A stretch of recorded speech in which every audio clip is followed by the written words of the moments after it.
वारकरी साहित्य परिषद महाराष्ट्राचे अध्यक्ष हरिभक्त परायण विठ्ठल काकाजी पाटील यांच्या पत्नी आणि मिरज तालुक्यातील इनामधामणी गावच्या पहिल्या महिला सरपंच मालुश्री विठ्ठलराव पाटील यांचं नुकतंच निधन झाले आहे। वंचित बहुजन आघाडीचे संस्थापक अध्यक्ष ॲडव्होकेट प्रकाश आंबेडकर यांनी हरिभक्त परायण विठ्ठल पाटील यांच्या घरी त्यांची सांत्वनपर भेट घेतली।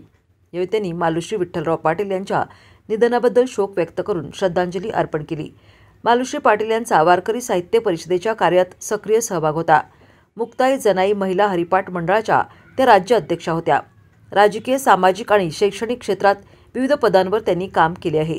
नुकतेच काही दिवसांपूर्वी त्यांचे निधन झाले। यामुळे वंचित बहुजन आघाडीचे संस्थापक अध्यक्ष ॲडव्होकेट प्रकाश आंबेडकर यांनी हरिभक्त परायण विठ्ठल काकाजी पाटील यांची आणि त्यांचे पुत्र गगनराज पाटील यांची भेट घेऊन सांत्वन केले आणि मालुश्री पाटील यांना श्रद्धांजली अर्पण केली। यावेळी वंचित बहुजन आघाडीचे सोमनाथ साळुंखे यांच्यासह पदाधिकारी आणि कार्यकर्ते उपस्थित होते।